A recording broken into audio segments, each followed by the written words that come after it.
Over 200 mass shootings. Over 200. We're barely halfway through the year. And when we're looking at an epidemic of hate where people are being targeted just because of who they are, I think we all have to stand back and say, wait, enough. Enough is enough. A harm against any one of us is a harm against all of us. No one should be left to fight alone.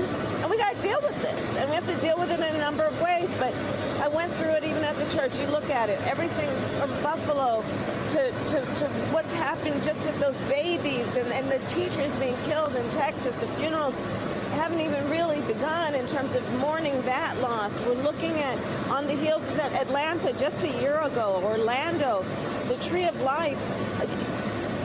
We have to agree that if we are to be strong as a nation, we must stand strong, identifying our diversity as our unity.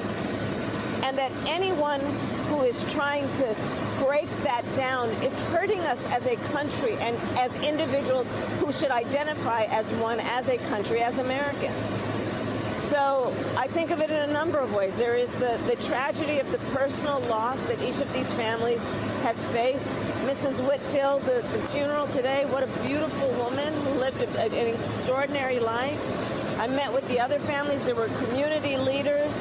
There were a father of an infant. And then, of course, the president is going to go tomorrow to Texas and be with the families who have lost their babies out of school.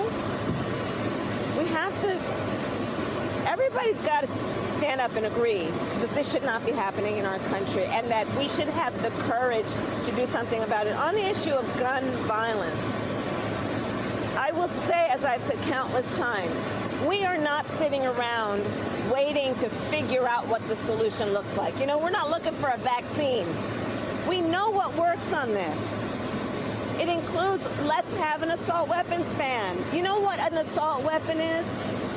You know how an assault weapon was designed? It was designed for a specific purpose, to kill a lot of human beings quickly.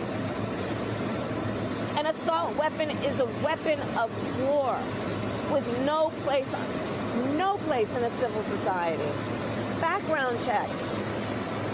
Why should anyone be able to buy a weapon that can kill other human beings without at least knowing, hey, has that person committed a violent crime before? Are they a threat against themselves or others? That's just reasonable. It's just reasonable. We do that saying you have to have a license to drive a car. You have to be of a certain age to buy a six-pack. We are a society that is governed by rules, most of which were designed, those rules, to, at the very height of the purpose, prevent against harm, to promote safety, and to have a common order that we all agree, a civilized society should agree to, that ensures that there will be safety and that we can prevent chaos. When we've had over 200 mass shootings in our country already and we are barely in June, let's all agree. We got to do something. It's within our power to do it. Congress needs to act. And what I know is that we also have to come together as one nation, undivided, standing with each other. So if Congress doesn't act, will you recommend executive order action?